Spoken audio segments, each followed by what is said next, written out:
Hari ini kita merayakan Paskah. Apa sih artinya Paskah? Dalam bahasa Inggris itu diterjemahkan Passover.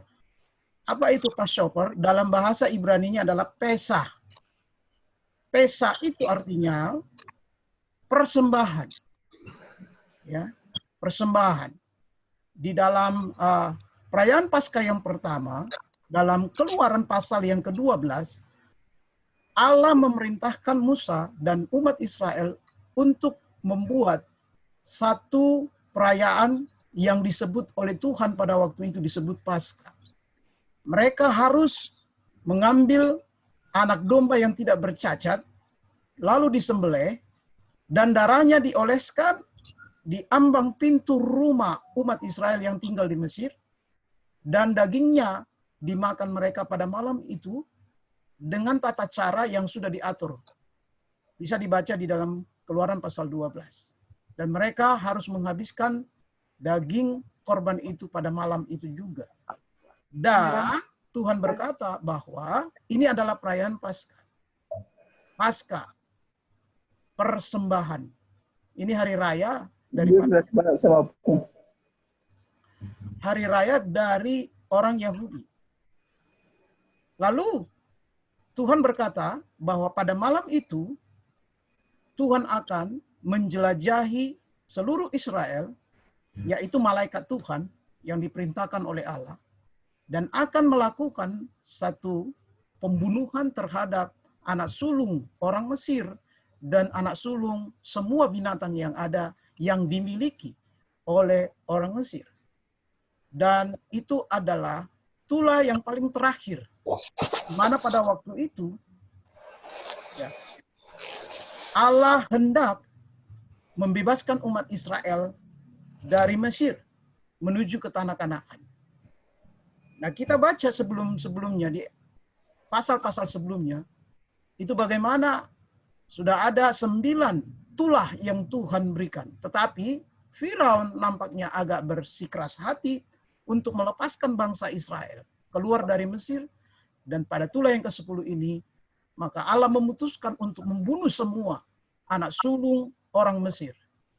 Dan malaikat itu akan berkeliling di seluruh Mesir termasuk di wilayah Gosen di mana orang Israel tinggal. Ketika malaikat Tuhan melihat ada darah di ambang pintunya, maka malaikat itu tidak akan masuk ke rumah itu untuk membunuh anak sulung. Sehingga seluruh anak sulung orang Israel pada waktu itu selamat. Dan tidak ada satupun yang mati. Kenapa? Karena malaikat Tuhan menjumpai bahwa di atas ambang pintu rumah mereka masing-masing terdapat darah. Dan kemudian akhirnya kan orang Mesir, khususnya Firaun, mengizinkan orang Israel keluar. Karena terlalu berat untuk menghadapi kenyataan bahwa semua anak sulung dan anak sulung binatang semuanya mati binasa. Nah, inilah yang menjadi dasar perayaan Paskah, yaitu perayaan Hari Raya Kurban. Dan inilah yang digenapi oleh Tuhan Yesus. Dengan matinya Yesus di atas kayu salib, dia adalah anak domba Allah yang dikorbankan untuk menyelamatkan manusia. Dan itulah yang kita peringati hari ini, yaitu di mana Tuhan Yesus mati di atas kayu salib pada hari Jumat yang lalu yang kita peringati. Lalu pada hari yang ketiga ia bangkit. Ketepatan hari yang ketiga itu adalah hari raya Paskah, yaitu di mana orang-orang Israel merayakan Paskah.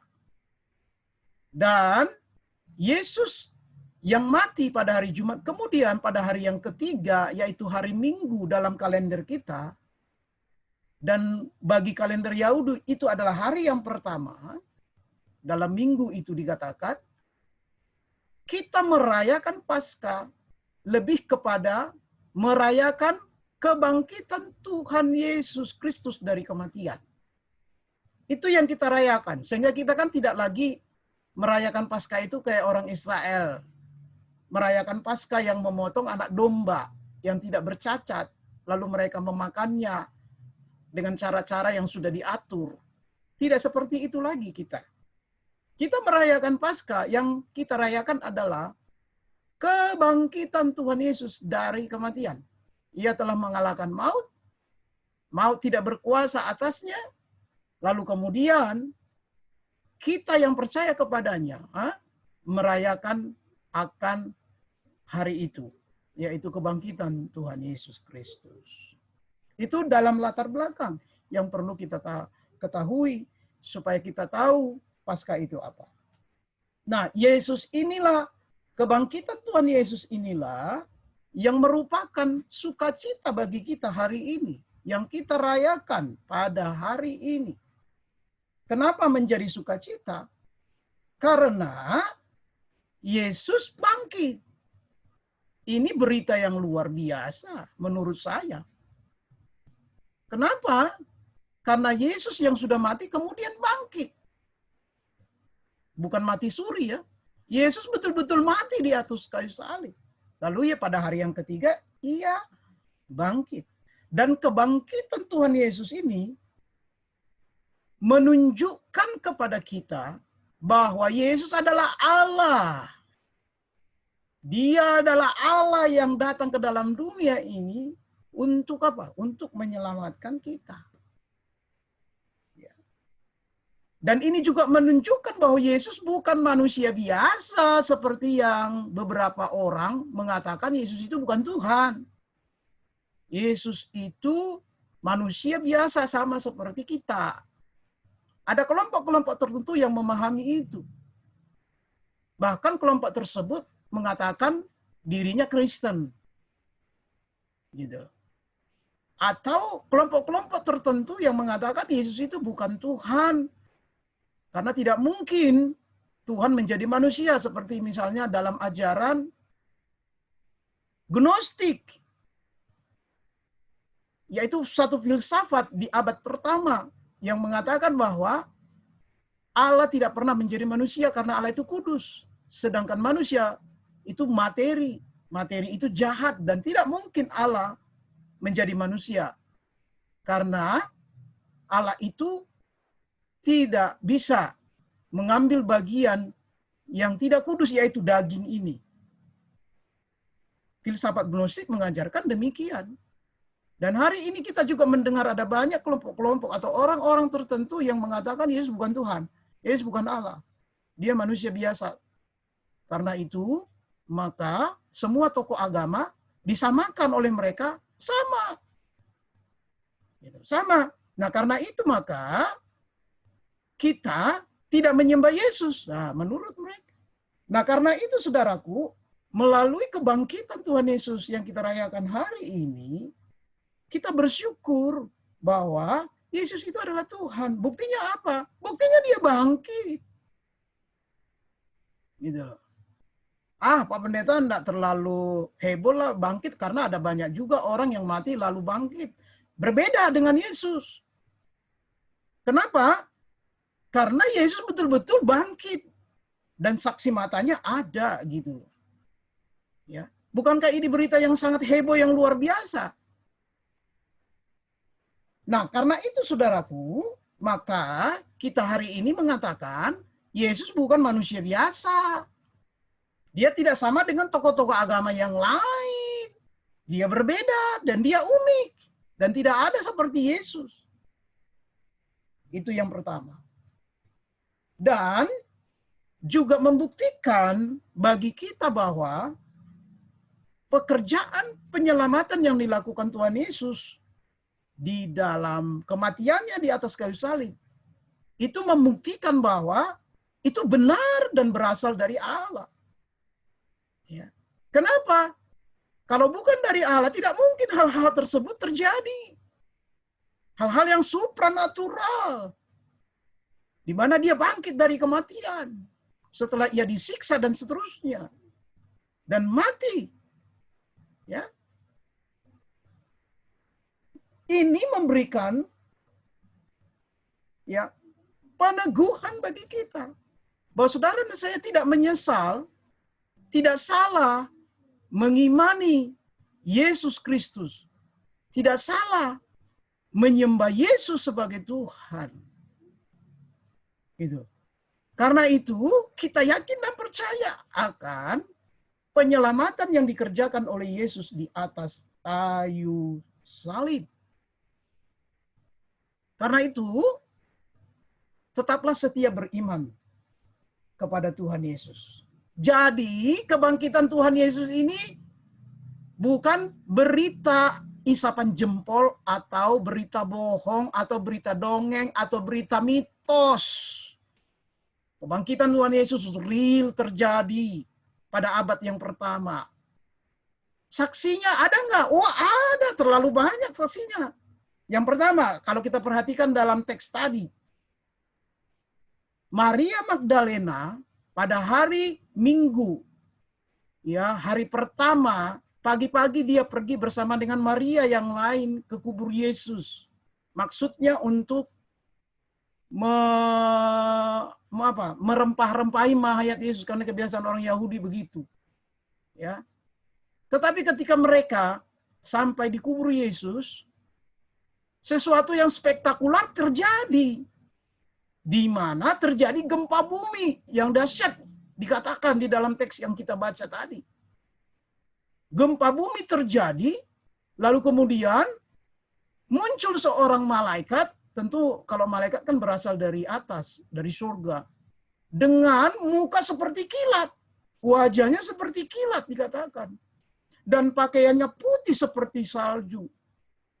Gempa bumi dan kehadiran malaikat ini membuat pasukan yang menjaga kubur Yesus yang diperintahkan Pilatus atas permintaan para imam itu terkejut dan ketakutan sangat luar biasa. Seperti mau mati mereka. Itu supranatural hal yang terjadi. Lalu malaikat itu menggulingkan batu itu dan duduk di atas batu itu.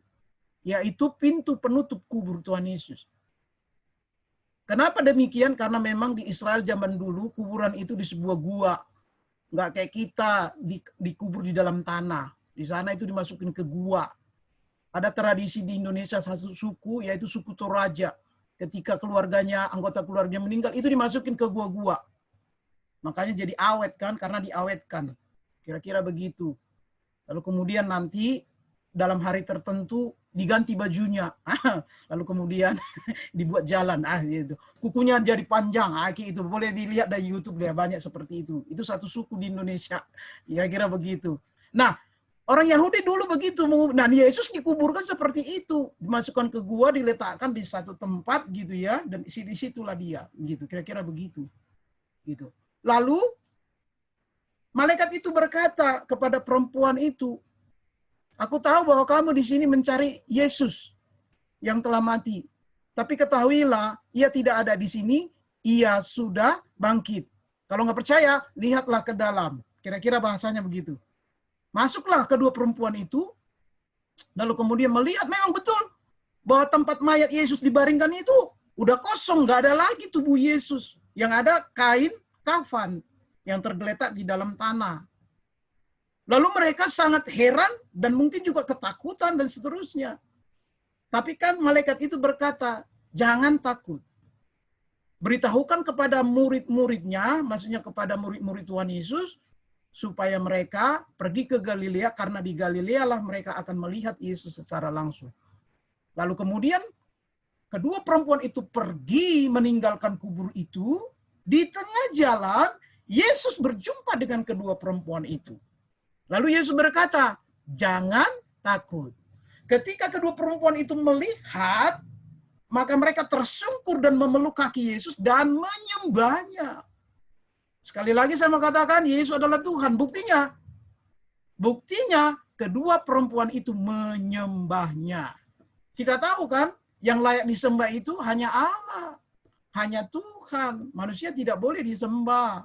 Malaikat pun tidak boleh disembah. Hanya Tuhan. Nah, ketika kedua perempuan itu menyembah, ini juga menunjukkan bahwa Yesus itu adalah Allah. Karena itu jangan pernah ragu ya, bahwa Yesus adalah Tuhan, Allah yang datang ke dalam dunia untuk menyelamatkan kita. Lalu kemudian Yesus berkatakan, pergi, sampaikan kepada murid-muridku, aku akan bertemu dengan mereka di Galilea. Sampailah kedua perempuan ini kepada murid-murid memberitakan bahwa kubur Yesus kosong.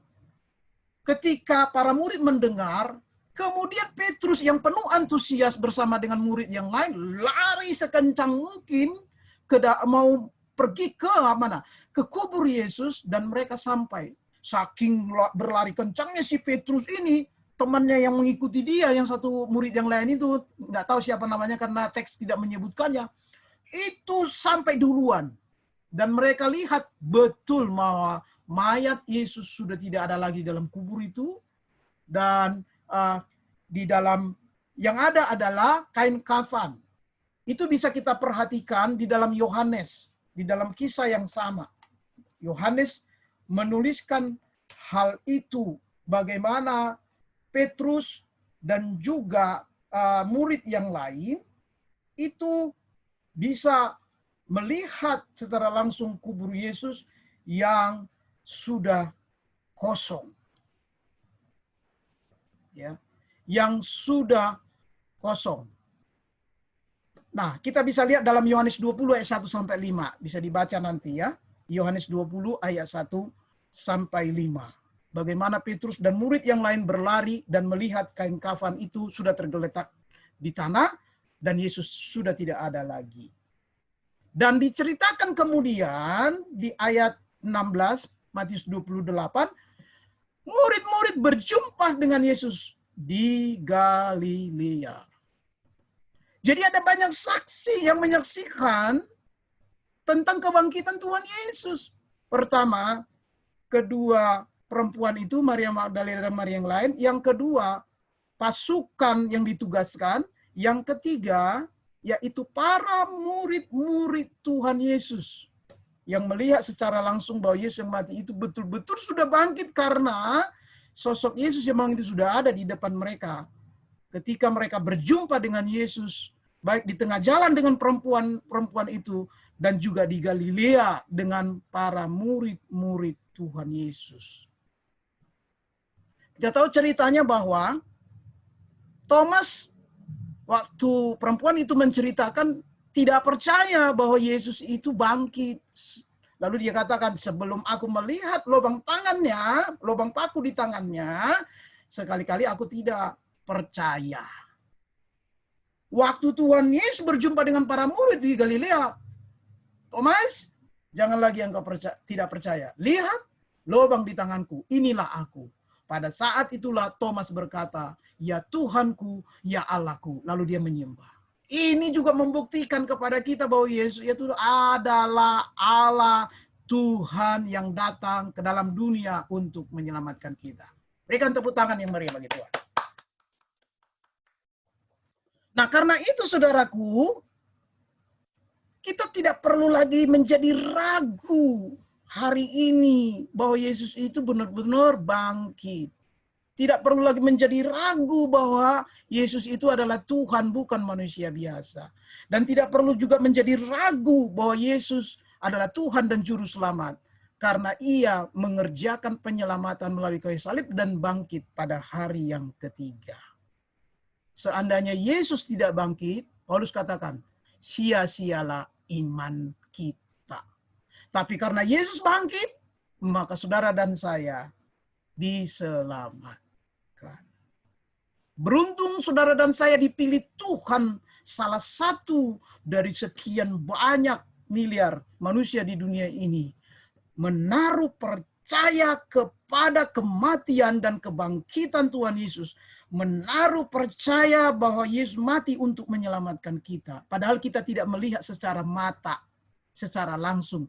Tapi kita yakin dan percaya bahwa apa yang ditulis oleh penulis Alkitab, khususnya kitab Injil, kita yakini dan percaya bahwa itu adalah benar, bukan mitos, bukan sesuatu isapan jempol, bukan dongeng, tapi itu adalah fakta yang kita yakini, yang kita percayai.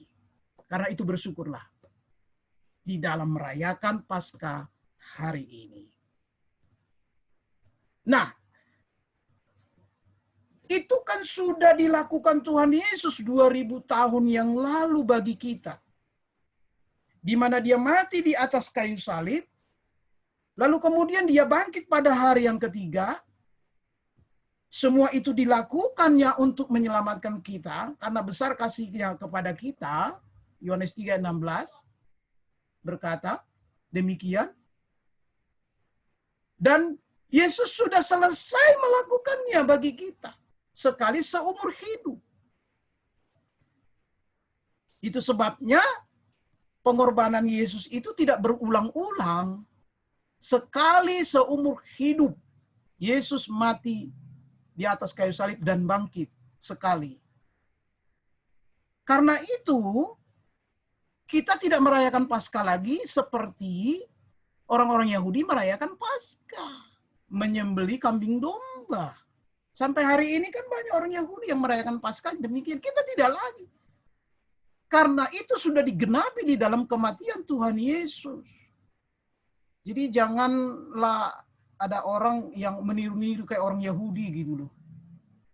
Ya kan? Wah, orang Yahudi kan kalau merayakan Paskah mereka menyembelih, lalu kita ikut-ikutan. Yo, sembelih kambing domba. Kita cari di mana?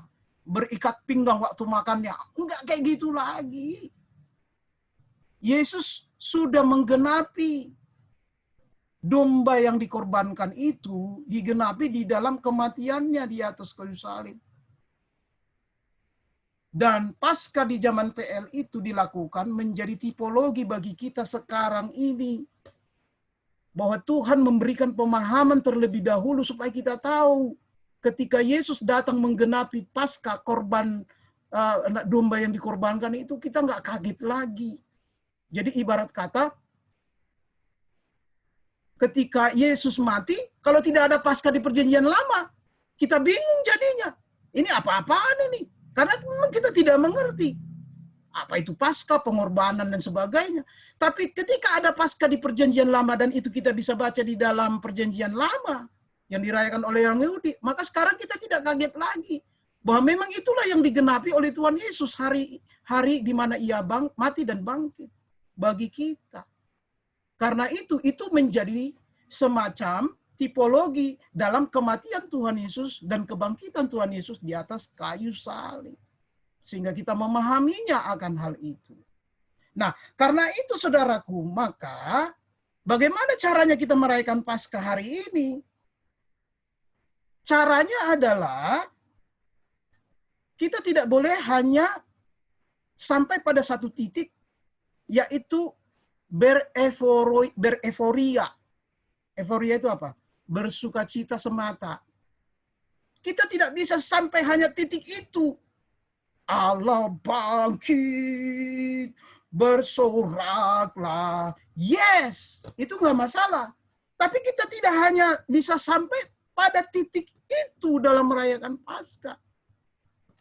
Kita harus sampai kepada tujuan kematian dan kebangkitan Yesus terjadi di dalam hidup kita, yaitu tujuannya supaya saudara dan saya beriman kepada Tuhan Yesus.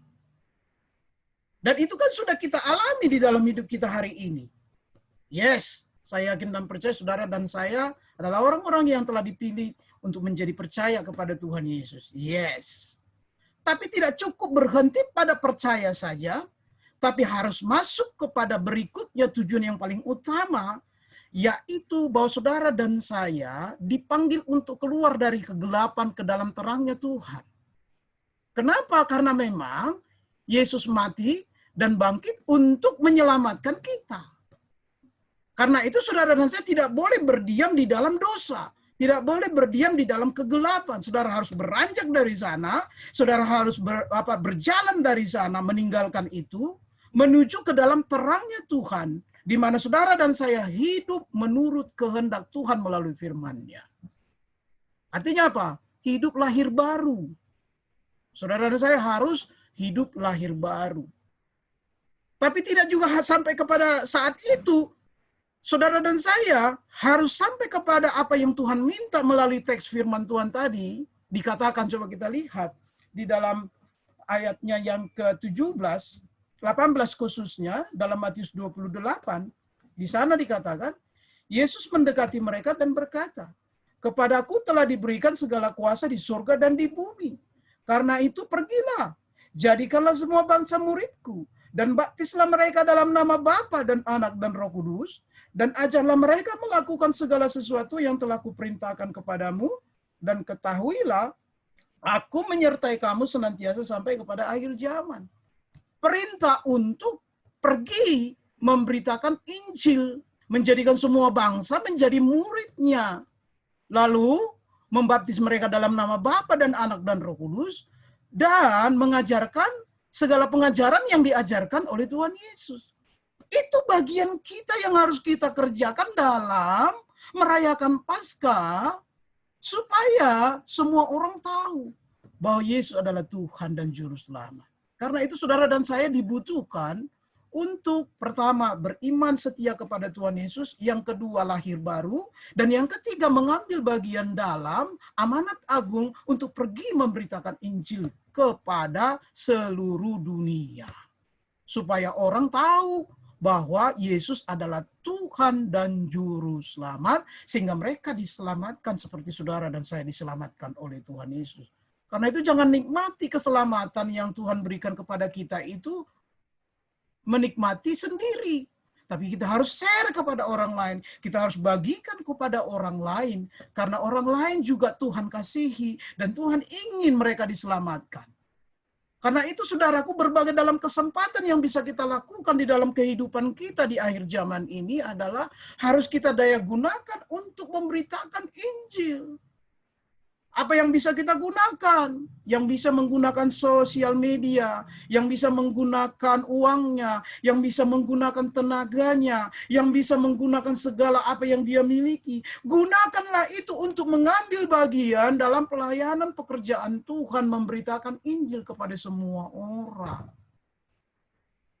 Dan kita bisa terlibat di dalamnya, karena Yesus telah memberikan kita satu otoritas untuk pergi dengan kelengkapan Roh Kudus dalam Kisah Rasul pasal 2. Dan kita kan sudah memiliki Roh Kudus di dalam diri kita masing-masing. Karena itu saudara dan saya punya kuasa untuk memberitakan Injil, karena kuasa itu sudah ada dalam diri kita. Masalahnya kita ini belum berani, masalahnya kita ini belum pede, masalahnya kita ini masih hidup di dalam dosa, sehingga kita akhirnya menjadi orang Kristen berpangku tangan. Nah, karena itu saudaraku, maka inilah bagian yang harus kita ambil di dalam kehidupan kita sebagai orang percaya hari ini. Karena hatinya Tuhan Yesus adalah jiwa. Katakan amin. Kerinduan Tuhan Yesus, jiwa-jiwa yang ada di luar sana yang antri masuk neraka. Saudara harus ditugaskan untuk membawa mereka keluar dari kegelapan itu, menuju ke dalam terangnya Tuhan. Karena itu berlakulah menjadi saksi dimanapun kita berada. Di rumah, di tempat pekerjaan, di sekolah, di mana saja jadilah saksi-saksi Kristus. Supaya orang lain bisa mengetahui bahwa Yesus yang telah mengubahkan hidup kita. Dan juga yang akan mengubahkan hidup mereka. Dan itu kan tugas saudara dan saya. Bayangkan saudaraku, kalau semua orang Kristen bersaksi, betapa cepatnya orang mendengarkan Injil dan bertobat, mudah-mudahan. Ketika mereka semuanya sudah mendengarkan Injil, baru tiba kesudahannya, kata Tuhan Yesus. Yesus kan bilang begini, Injil ini harus diberitakan kepada semua bangsa, barulah tiba kesudahannya. Jadi untuk mempercepat kedatangan Tuhan Yesus, saudara harus memberitakan Injil. Kita kan mengharapkan kita ini masuk surga, Tuhan Yesus datanglah, datanglah, datanglah. Tapi kalau saudara tidak memberitakan Injil, tidak melayani pekerjaan Tuhan, itu lama.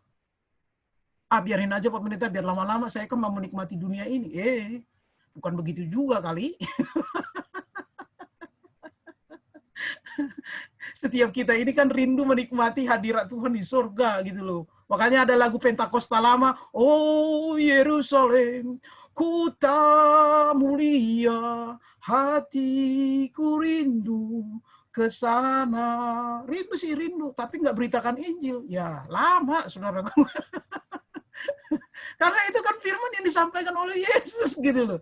Bahwa berita Injil ini harus diberitakan kepada seluruh dunia, barulah tiba ke sudahannya. Karena itu saudaraku, tempat kita bukan di dunia ini, surga tujuan kita. Amin. Bukan kita mabuk agama, bukan. Banyak orang bilang, oh mabuk agama itu pendeta Sigabe itu. Mabuk agama itu kayak orang-orang kadun. Mabuk agama itu, oh, enggak, saya enggak mabuk agama. Saya mabuk Tuhan, kira-kira begitu dalam tanda petik mabuknya. Ya, mabuk Tuhan, mabuk surga yang mulia itu, saya pengen ke sana. Memang udah yakin Pak Pendeta, udah yakin aku.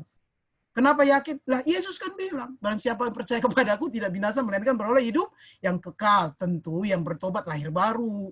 Karena banyak juga orang nggak lahir baru gitu. Percaya Yesus sih iya di mulutnya, tapi tindakan dalam hidupannya ya sama aja sampai mauan. Orang yang seperti ini ya nggak diselamatkan, ya kan? Nah karena itu saudaraku, dunia ini bukan tempat kita. Tempat kita adalah surga yang mulia. Katakan amin. Nah karena itu jadilah menjadi warga kerajaan surga walaupun masih tinggal di dunia. Oh, caranya gimana Pak Pendeta menjadi warga kerajaan Allah? Udah itu aja, percaya Yesus, lahir baru, lakukan pekerjaan Tuhan. Udah itu aja. Kita sudah menjadi warga kerajaan surga. Kalau sudah menjadi warga kerajaan surga, percayalah. Mau kita mati kena COVID kek, mau mati kena langgar apa kek, dalam bahasa Batak langgar kan gitu. Mau mati karena apa kek, udah nggak usah peduli lah itu. Kita akan masuk ke surga yang mulia itu. Makanya Paulus berkata begini, mati keuntungan, hidup untuk Kristus. Sebenarnya Paulus itu sedang mengatakan, seandainya aku pengen aku meninggalkan dunia ini untuk berjumpa dengan Tuhanku. Tapi karena tugas yang Tuhan berikan kepadaku untuk memberitakan Injil, aku hidup untuk memberikan buah. Kira-kira begitu. Ya, Paulus itu luar biasa, saya bilang luar biasa. Karena itu saudaraku yang saya kasih dalam Tuhan Yesus, inilah yang menjadi tujuan kita, surga yang mulia, dan itu sudah disediakan bagi kita di dalam Yesus Kristus. Karena itu bersukacitalah hari ini, tetap percaya kepada Yesus, pegang iman kita kepada Yesus sampai kapanpun. Katakan amin. Yang masih muda-muda, ya masih anak-anak, ini kan ada anak-anak itu ya. Adik-adik, anak-anakku yang saya kasihi,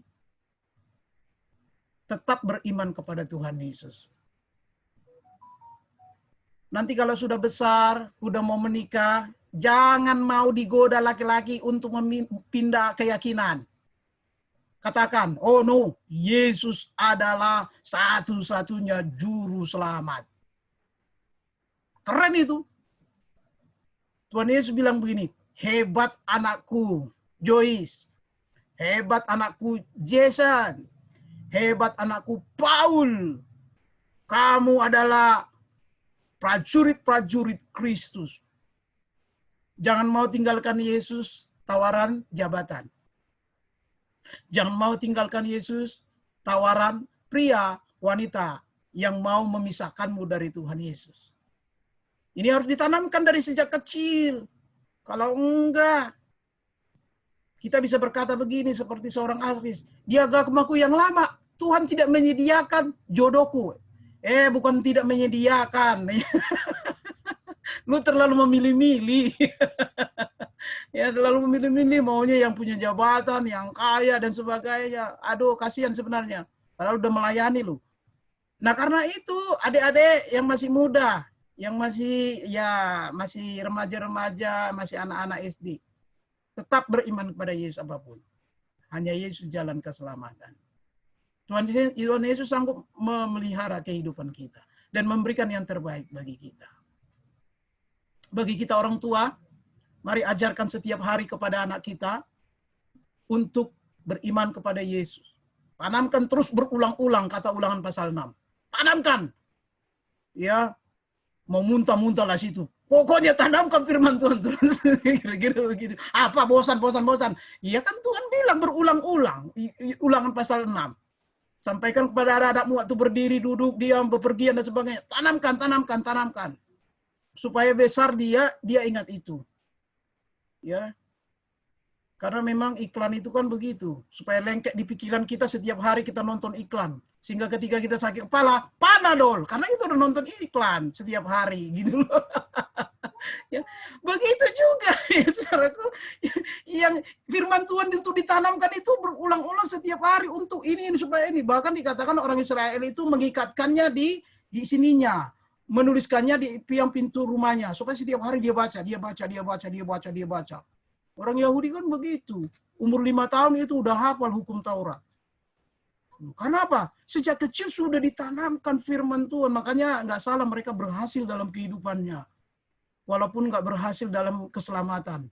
Dalam kekayaan, kepintaran, nggak ada yang lebih kaya, lebih pintar dari orang Yahudi. Tapi urusan keselamatan, mereka belum sampai. Karena ada banyak orang Yahudi yang belum percaya kepada Yesus, bahwa Yesus adalah Tuhan dan Mesias. Tapi hari ini, saudara dan saya dipilih oleh Tuhan untuk melakukan itu. Inilah yang harus kita lakukan di dalam merayakan Paskah hari ini. Dan mari kita evaluasi diri kita masing-masing, bukan hanya kepada saudara, tapi kepada saya juga. Karena waktu saya nunjuk, ada 3 jarinya ke saya, ke saudara 1. Artinya apa? Saya juga harus menjadi teladan. Saya tidak boleh hanya asbun, asal bunyi. Asal ngomong, tapi nggak melakukan. Tapi ingat juga, ada 1 juga telunjuk kepada saudara dan saya. You. Ke saya juga, 3 jari malah gitu loh. Saya lebih berat bebannya juga karena 3 jari gitu loh. Pak pendeta itu cuma bisanya nyuruh-nyuruh tapi dia nggak melakukan. Mari kita bersama-sama. Firman ini buat saudara dan juga buat saya. Karena itu, mari mengambil bagian dalam pelayanan apa yang bisa kita lakukan. Apa aja. Ya. Jangan harus minta disuruh dulu. Tapi apa yang bisa kita lakukan sebagai wujud bahwa sukacita kita, kebangkitan Tuhan Yesus telah menyelamatkan kita. Kiranya Tuhan memberkati. Selamat Hari Paskah. Dan tetap setia kepada Yesus. Hidup lahir baru. Hidup benar. Hidup suci. Melayani pekerjaan Tuhan. Bersaksi beritakan Injil. Tuhan Yesus datang kedua kalinya, saudara dan saya diselamatkan. Amin untuk firman Tuhan. Mari kita berdoa.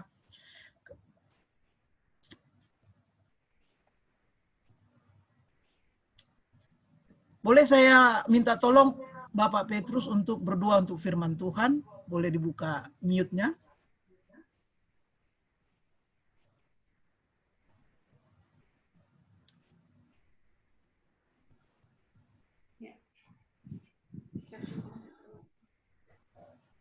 Mari kita berdoa. Sungguh kami bersyukur kepada-Mu Tuhan di malam hari yang indah ini. Di mana Engkau Tuhan mengizinkan kami bersatu hati Tuhan, berkumpul bersama-sama melalui Tuhan ibadah Zoom ini Tuhan. Untuk menerima dan mendengarkan kebenaran firman. Tuhan, firman-Mu luar biasa. Engkau Tuhan sampaikan kepada kami melalui hamba-Mu. Tuhan, firman-Mu mengajar kami supaya kami tetap teguh di dalam iman, percaya kami kepada-Mu. Bahwa Engkau Tuhan mati dan bangkit. Supaya kami Tuhan beroleh keselamatan yang telah Engkau sediakan bagi kami. Tuhan, berkati hamba-Mu yang sudah menyampaikan kebenaran firman-Mu. Urapi dia terus Tuhan, sehingga Roh Kudus-Mu Tuhan yang terus menuntun dia, memakai dia menjadi alat di dalam tangan kasih-Mu Tuhan. Sehingga melalui pelayan-pelayan hamba-Mu ini banyak jiwa-jiwa dimenangkan untuk hormat kemuliaan nama-Mu. Berkati kehidupannya, berkati kesehatannya, berkati juga istri dan anak-anaknya, berkati seluruh keluarga besarnya. Kami yang sudah mendengarkan kebenaran firman-Mu Tuhan, buat kami supaya kami terus Tuhan bertumbuh, hidup di dalam kebenaran firman-Mu Tuhan. Sehingga kami menjadi terang-Mu, saksi-Mu, menjadi garam kepada semua orang. Kepada siapapun, dimanapun kami berada, kemanapun Engkau utus kami, dalam nama Tuhan Yesus. Ini kami Tuhan, pakailah kami sesuai kehendak-Mu, sesuai rencana-Mu, bagi kemuliaan nama-Mu, dalam nama Bapa, Anak, dan Roh Kudus, dalam nama Tuhan Yesus Kristus. Kami terima firman-Mu Tuhan. Dan pakai kami dengan kuasa-Mu untuk berpegang teguh kepada kebenaran firman-Mu, menuruti firman-Mu, dan melakukan kebenaran firman-Mu. Dalam nama Tuhan Yesus, kami sudah berdoa dan mengucap syukur kepada-Mu. Haleluya.